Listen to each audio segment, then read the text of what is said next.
નમસ્કાર વિદ્યાર્થી મિત્રો, શ્રી જ્ઞાન જ્યોત એજ્યુકેશન ચેરિટેબલ ટ્રસ્ટ સંચાલિત શ્રી દક્ષિણામૂર્તિ વિદ્યા મંદિરની યુટ્યુબ ચેનલમાં હું રામી કૃપા આપ સૌનું હાર્દિક સ્વાગત કરું છું. આપણે ગુજરાતીમાં છે પાઠ 11 ઊંટ અને ફકીર. તો જો અહીંયા ઊંટ અને ફકીર વિશે કહ્યું છે કે ઊંટ જે છે એ ખોવાઈ જાય છે, એટલે કે ક્યાંય જતું રહે છે, એટલે ફકીરને એમ કે બધું પૂછે છે. એટલે ફકીર કહે છે કે આ રીતે હતું. હકીકતમાં જો અહીંયા શું કહ્યું છે આપણે જોઈ લઈએ કે એક ફકીર વનવગડામાંથી પસાર થતા હતા. ફકીર છે એ વનવગડામાંથી જતા હતા. એવામાં એક વેપારી તેને સામે મળ્યો. જો હવે એક વેપારી સામે મળ્યો છે. હવે તેણે પૂછ્યું, ફકીર બાબા, તમે આટલામાં ક્યાંય ઊંટ જતું જોયું? જો કોને પૂછે છે? ફકીરને પૂછે છે વેપારી કે ફકીર બાબા, તમે આટલામાં એમ કે ક્યાંય ઊંટને જતા જોયું? ફકીરે કહ્યું, ફકીર શું કહે છે કે તેની જમણી આંખ ફૂટેલી છે. ફકીર કહે છે કે કેવું હતું એનું વર્ણન કરે છે કે તેની જમણી આંખ ફૂટેલી છે, તે ડાબે પગે ખોડું છે, તેનો આગલો દાંત પડી ગયો છે, તેની એક બાજુએ મધ તથા બીજી બાજુએ ઘઉં લાદ્યા છે. ફકીર આવું કહે છે. ફકીરના આ સવાલ સાંભળી વેપારી રાજી થતો બોલી ઉઠ્યો. જો વેપારી રાજી થઈ ગયો. કેમ? કારણ કે ફકીરે આવું એનું થોડું વર્ણન કર્યું, એટલે ફકીરને એમ થયું કે વેપારીને એમ થયું કે ફકીર બાબાએ ઊંટને જોયું છે. એટલે વેપારી ખુશ થઈ ગયો અને કહે છે, રાજી થઈ ગયો કે ફકીર બાબા, એ જ મારું ઊંટ છે, તમે તેને ક્યાંય જોયું? એવું વેપારી ફકીરને પૂછે છે કે એ જ મારું ઊંટ છે કે જે તમે વર્ણન કર્યું એ જ, તો તમે ઊંટને ક્યાંય જોયું? અમે સૌ ક્યારના તેને શોધ્યા કરીએ છીએ. શું કહે છે વેપારી ફકીર બાબાને? કે અમે એને ક્યારનાય ગોતીએ છીએ. ફકીર બોલ્યા, પણ મેં તમારું ઊંટ જોયું નથી. જો ફકીર બાબા શું કહે છે કે પણ મેં તમારું ઊંટ જોયું નથી. તો વેપારીને એમ થાય છે કે ફકીર બાબા તો વર્ણન કઈ રીતે કરે છે. ફકીરનો આ જવાબ સાંભળીને પેલા વેપારીને થયું કે નક્કી આ ફકીરે મારા ઊંટને જોયું તો છે. જો વેપારીને શું થાય છે કે નક્કી કે ફકીર બાબાએ મારા ઊંટને જોયું તો છે જ, પણ એ કહેતા નથી, પણ તેના ઉપરના માલની લાલચે તે મને બતાવવા માંગતો નથી. શું કે છે કે જે ઊંટ ઉપર માલ ભરેલો હતો એ માલની લાલચે એમ કે આ ફકીર બાબા મને કહેવા માંગતા નથી, એવું વેપારીને થાય છે. તેણે જરા કડકાઈથી ફકીરને કહ્યું, જો થોડું શું કહ્યું વેપારીએ, થોડું કડક થઈને કહ્યું ફકીર બાબાને કે ડાયા થઈ મારું ઊંટ મને આપી દો. શું કે છે કે તમે મારું ઊંટ છે એ મને પાછું આપી દો. તેના ઉપર કિંમતી ઝવેરાત પણ હતું. શું કે છે? એના ઉપર કિંમતી ઘરેણું પણ હતું. જો નહીં આપો તો પકડીને રાજા પાસે લઈ જવા પડશે. શું કે છે વેપારી ફકીર બાબાને કે જો તમે મને મારું ઊંટ પાછું નહીં આપો તો હું એમ કે રાજા પાસે તમને પકડીને લઈ જઈશ. ફકીર બોલ્યા, અરે શેઠજી, હું તમને ખરું કહું છું. ફકીર બાબા શું કહે છે કે પેલા વેપારીને કહે છે કે અરે શેઠજી, હું તમને સાચું કહું છું કે મેં તમારું ઊંટ જોયું જ નથી. પછી તેના ઉપર ઝવેરાતની તો વાત જ છે. ફકીર બાબા કહે છે કે મેં તમારું ઊંટ જ નથી જોયું, તો એના ઉપર જે ઝવેરાત છે એની વાત જ શું છે એમ. પેલો વેપારી હવે ગુસ્સે થઈ ગયો. તેણે પોતાના માણસોને કહ્યું, વેપારી ખૂબ ગુસ્સે થયો અને એના માણસોને કહ્યું કે આ ફકીરને પકડીને રાજા પાસે લઈ ચાલ્યો. હવે એના માણસોને કહે છે કે ફકીરને પકડી અને રાજા પાસે લઈ લ્યો. રાજાએ ફકીરની ઝડતી લેવરાવી. જો રાજાએ શું કર્યું? ફકીરને બધું પૂછવું, પણ કશું ઝવેરાત તેની પાસેથી નીકળ્યું નહીં. હજો એની તપાસ કરી, એની પાસે જે વસ્તુ હતી એ બધી જોઈ કે ફકીરે એમ કે ઝવેરાત લઈ લીધા હોય તો મળી જાય, પણ કશું એમ કે ઝવેરાત તેની પાસે હતું નહીં.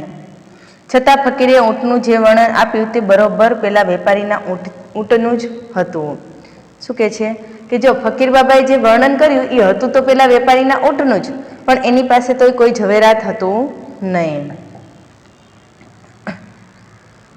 તેથી તેણે એ ઊંટ જોયું નથી એ વાત તો કેમ મનાય?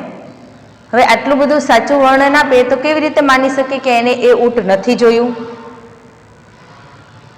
તેની ઉપરના ઝવેરાતની લાલચે તેને ચોક્કસ ક્યાંય સંતાડી દીધું છે એવું બધા સમજે છે. પેલો વેપારી પણ એવું સમજે છે કે ઝવેરાતની લાલચે ફકીર બાબાએ પેલું ઊંટ છે એને ક્યાંય સંતાડી દીધું છે. એમ માની રાજાએ તેને સખત શિક્ષા કરવાનો હુકમ કર્યો. આવું માની અને રાજાએ શું કર્યું? એને ખૂબ શિક્ષા કરવાનો હુકમ કર્યો. રાજાનો હુકમ સાંભળી ફકીર બોલ્યા, રાજાજી રહેમ કરીને પહેલા મારી વાત સાંભળો. જો એને શિક્ષા કરવાનો હુકમ સાંભળો એટલે ફકીર કહે છે કે રાજાજી પહેલા તમે મારી વાત તો સાંભળો. ખરેખર મેં ઊંટ જોયું નથી. શું કહે છે? ખરેખર સાચું મેં કે ઊંટ જોયું નથી. વાત એમ છે કે હું વનવગડામાં કેટલાય વર્ષથી રહું છું. ફકીર બાબા કહે છે કે હું વનવગડામાં ઘણા વર્ષોથી ત્યાં રહું છું. મને બધું અવલોકન કરીને જોવાની ટેવ છે. હું બધું અવલોકન કરીને જોઉં છું. આજે સવારે જ્યારે હું વગડામાં જતો હતો ત્યારે મેં જમીન ઉપર ઊંટના પગલાં જોયા.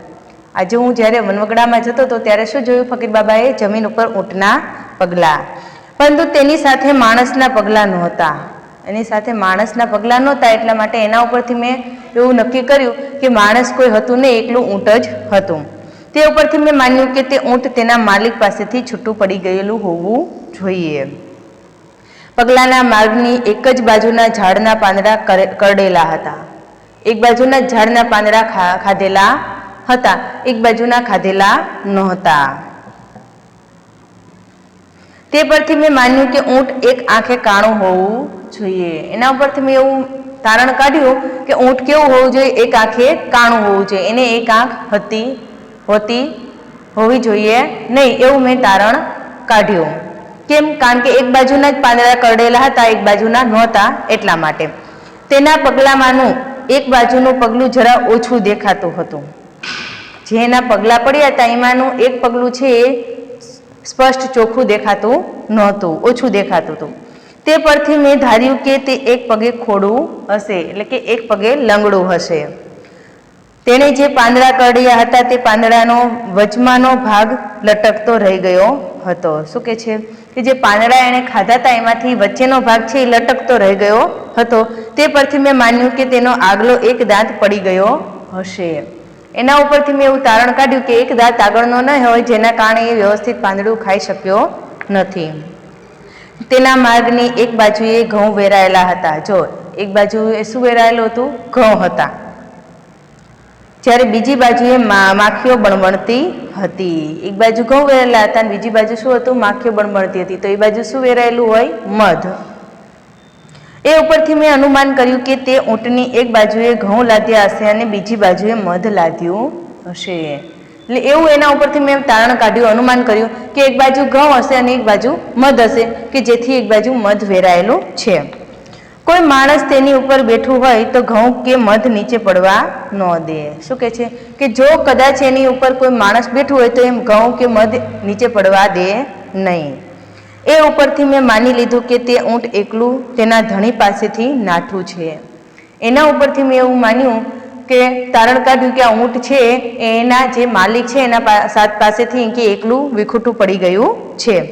થોડે દૂર જતા આ વેપારી મને સામો મળ્યો અને ઊંટ વિશે પૂછવા લાગ્યો. હું થોડો આગળ ગયો તો આ વેપારી મને મળ્યો સામે અને એ મને ઊંટ વિશે પૂછવા લાગ્યો. મેં તેને ઉપર પ્રમાણે ઊંટનું વર્ણન કર્યું. જે પ્રમાણે મેં રાજાજી તમને કહ્યું એ જ પ્રમાણે મેં એ વેપારીને પણ ઊંટનું વર્ણન એની પાસે કર્યું. તે ઉપરથી તેને લાગ્યું કે તેનું ઊંટ મેં જોયું છે પણ ઝવેરાતની લાલચે હું તેને બતાવતો નથી એવું એ વેપારી માને છે. પરંતુ રાજાજી, હું સાચું કહું છું કે મેં ઊંટ જોયું પણ નથી કે સંતાડ્યું પણ નથી. પેલો ફકીર બાબા શું કહે છે? રાજાજીને આજીજી કરે છે કે હું સાચું કહું છું કે મેં એનું ઊંટ પણ જોયું નથી અને મેં એનું ઊંટ સંતાડ્યું પણ નથી. રાજાને આ સાંભળીને ખાતરી થઈ કે ફકીરે ખરેખર ઊંટ જોયું નથી.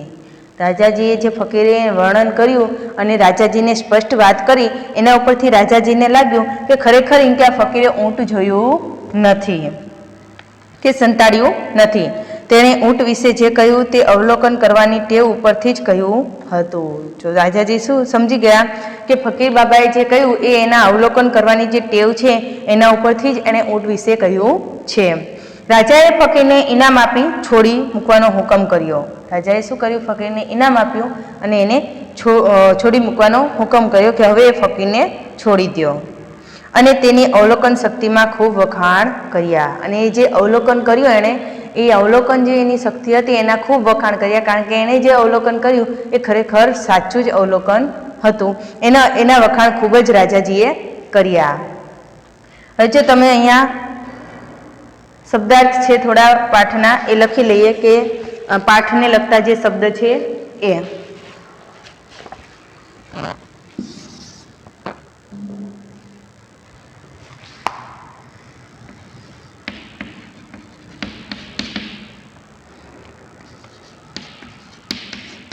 ફકીર તો શું આવશે? ત્યાગી અથવા તો વૈરાગી.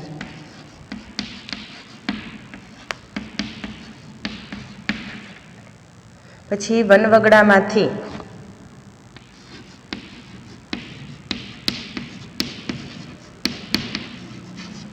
તો શું આવશે?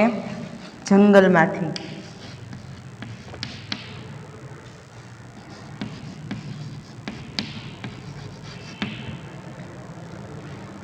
ખોડું તો ખોડવાળું એટલે કે લંગડું.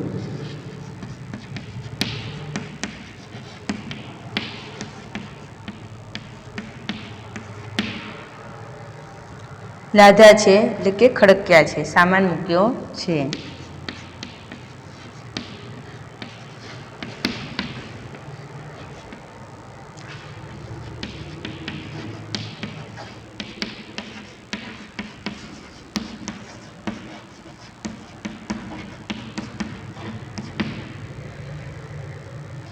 ક્યારના શું થશે? ઘણા સમયથી.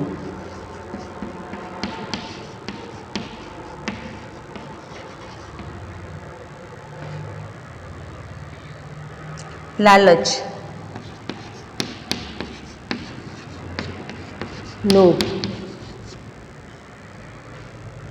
કડકાઈથી.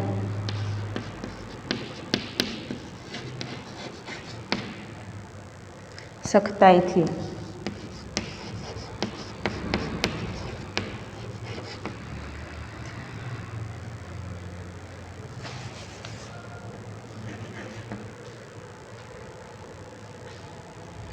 ઝવેરાત,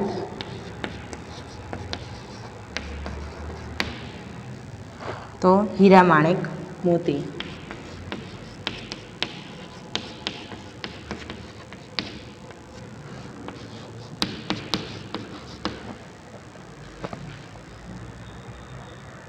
રહેમ એટલે દયા.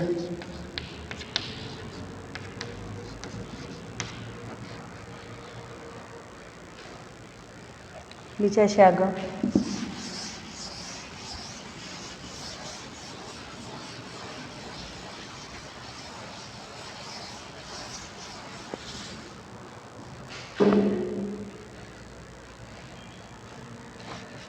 અવલોકન, ઝીણવટથી જોવું તે.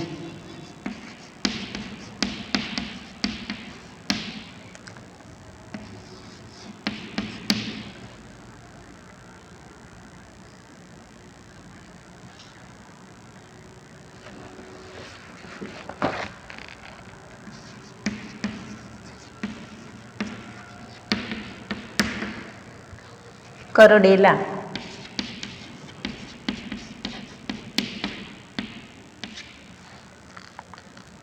દાંતથી કાપેલા.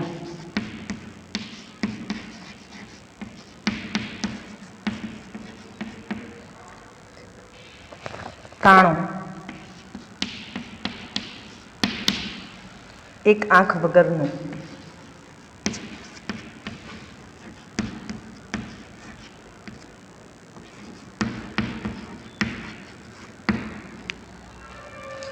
બણબણતી,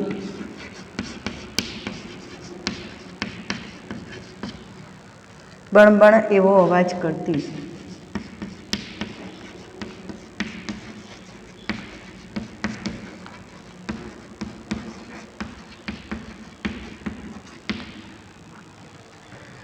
ધણી એટલે કે માલિક,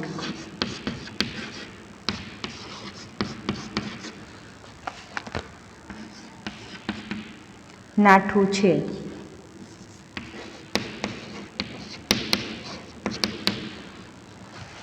નાસી ગયું છે,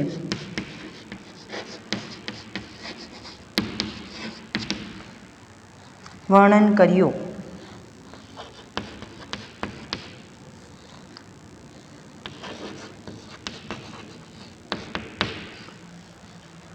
શું શું અને કેવું કેવું છે તે વિસ્તારથી કહેવું,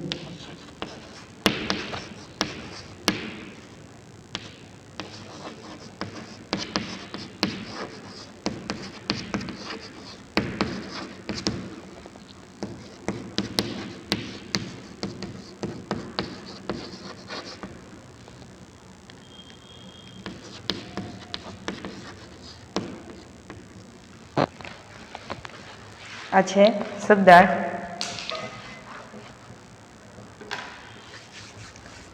બરાબર, આ પાઠને લગતા શબ્દ છે. હવે તમને હોમવર્ક હું આપી દઉં.